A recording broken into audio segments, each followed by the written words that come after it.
Institute exercise 444 sir Kailash Chandra repeat करेंगे हम 70 then 80 then 100 words a minute ready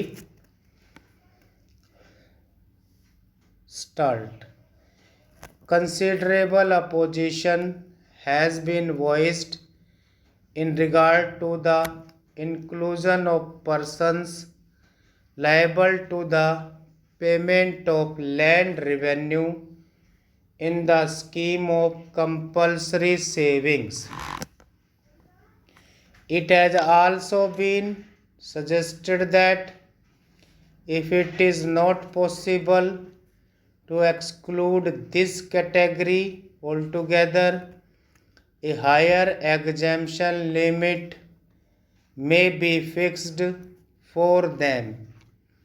We have very carefully considered these suggestions.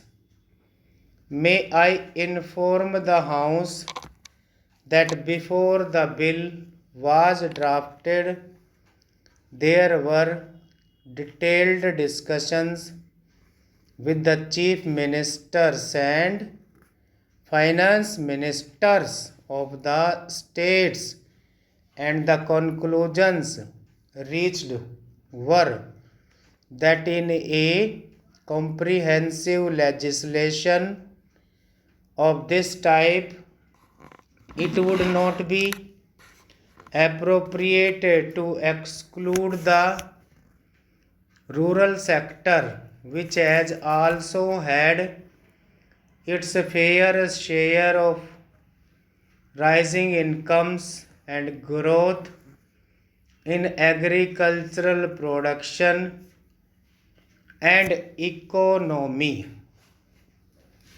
A very large proportion of investments made by government has been on multi-purpose river valley projects for providing irrigation and electricity facilities.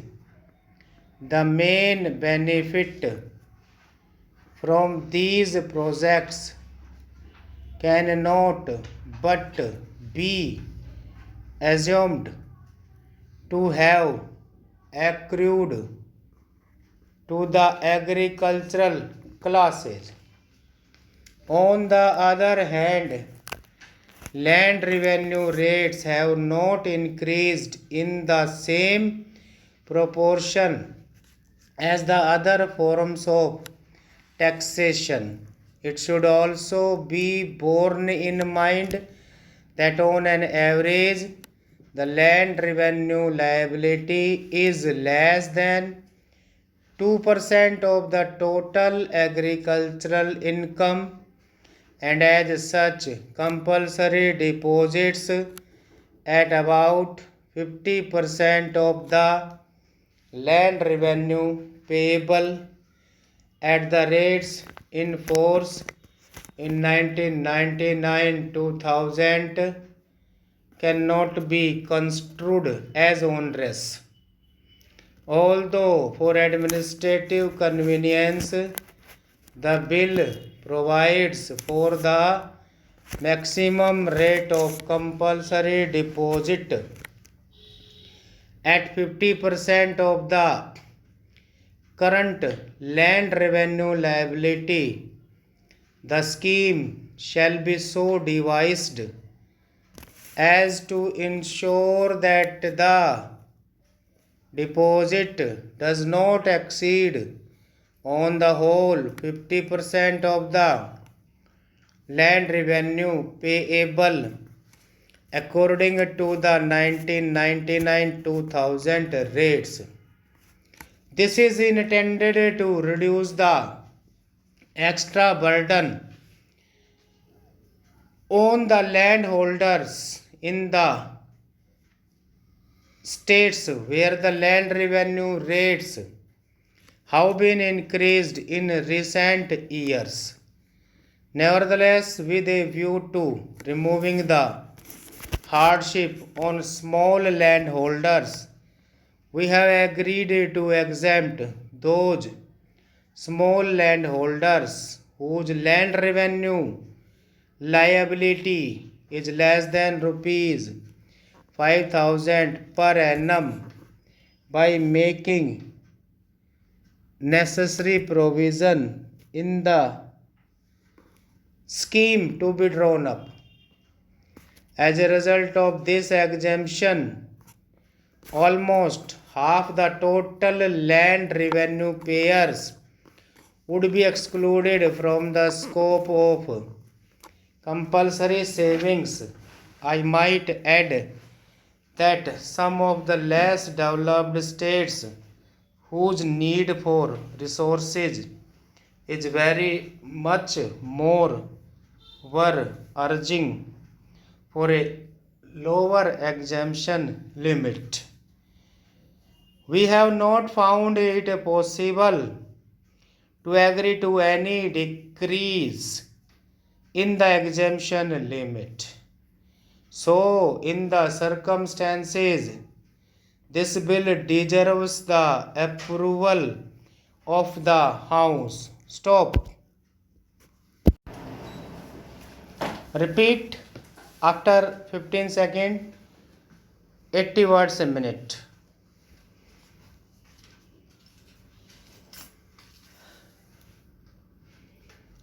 Ready? Start. Considerable opposition has been voiced in regard to the inclusion of persons liable to the payment of land revenue in the scheme of compulsory savings. It has also been suggested that if it is not possible to exclude this category altogether, a higher exemption limit may be fixed for them. We have very carefully considered these suggestions. May I inform the House that before the bill was drafted, there were detailed discussions with the chief ministers and finance ministers of the states, and the conclusions reached were that in a comprehensive legislation of this type, it would not be appropriate to exclude the rural sector, which has also had its fair share of rising incomes and growth in agricultural production and economy. A very large proportion of investments made by government has been on multi-purpose river valley projects for providing irrigation and electricity facilities. The main benefit from these projects cannot but be assumed to have accrued to the agricultural classes. On the other hand, land revenue rates have not increased in the same proportion as the other forms of taxation. It should also be borne in mind that on an average, the land revenue liability is less than 2% of the total agricultural income, and as such, compulsory deposits at about 50% of the land revenue payable at the rates in force in 1999 to 2000 cannot be construed as onerous. Although for administrative convenience, The bill provides for the maximum rate of compulsory deposit at 50% of the current land revenue liability. The scheme shall be so devised as to ensure the deposit does not exceed on the whole 50% of the land revenue payable according to the 1999-2000 rates.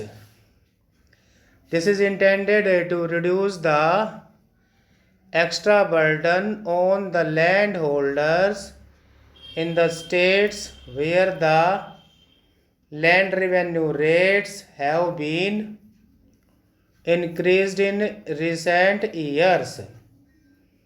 Nevertheless, with a view to removing the hardship on small landholders, we have agreed to exempt those small landholders whose land revenue liability is less than rupees 5,000 per annum by making necessary provision in the scheme to be drawn up. As a result of this exemption, almost half the total land revenue payers would be excluded from the scope of compulsory savings. I might add that some of the less developed states whose need for resources is very much more were urging for a lower exemption limit. We have not found it possible to agree to any decrease in the exemption limit. So, in the circumstances, this bill deserves the approval of the House. Stop. Repeat 100 words a minute after 10 seconds.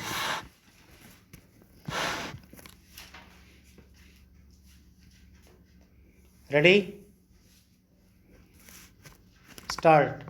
Considerable opposition has been voiced in regard to the inclusion of persons liable to the payment of land revenue in the scheme of compulsory savings. It has also been suggested that if it is not possible to exclude this category altogether, a higher exemption limit may be fixed for them.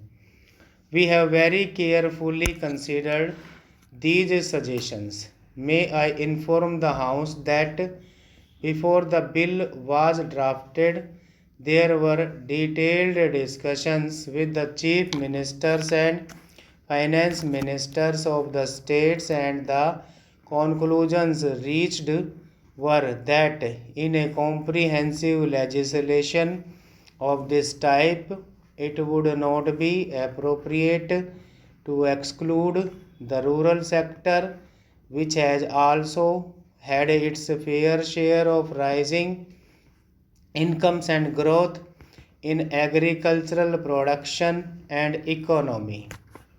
A very large proportion of investments made by government has been on multi-purpose river valley projects for providing irrigation and electricity facilities. The main benefit from these projects cannot but be assumed to have accrued to the agricultural classes. On the other hand, land revenue rates have not increased in the same proportion as the other forms of taxation. It should also be borne in mind that on an average, the land revenue liability is less than 2% of the total agricultural income, and as such, compulsory deposits at about 50% of the land revenue payable at the rates in force in 1999 2000 cannot be construed as onerous. Although for administrative convenience, the bill provides for the maximum rate of compulsory deposit at 50% of the current land revenue liability, the scheme shall be so devised as to ensure that the deposit does not exceed on the whole 50% of the land revenue payable according to the 1999-2000 rates. This is intended to reduce the extra burden on the landholders in the states where the land revenue rates have been increased in recent years. Nevertheless, with a view to removing the hardship on small landholders, we have agreed to exempt those small landholders whose land revenue liability is less than rupees 5,000 per annum by making necessary provision in the scheme to be drawn up. As a result of this exemption, almost half the total land revenue payers would be excluded from the scope of compulsory savings. I might add that some of the less developed states whose need for resources is very much more were urging for a lower exemption limit. We have not found it possible to agree to any decrease in the exemption limit. So, in the circumstances, this bill deserves the approval of the House. Stop.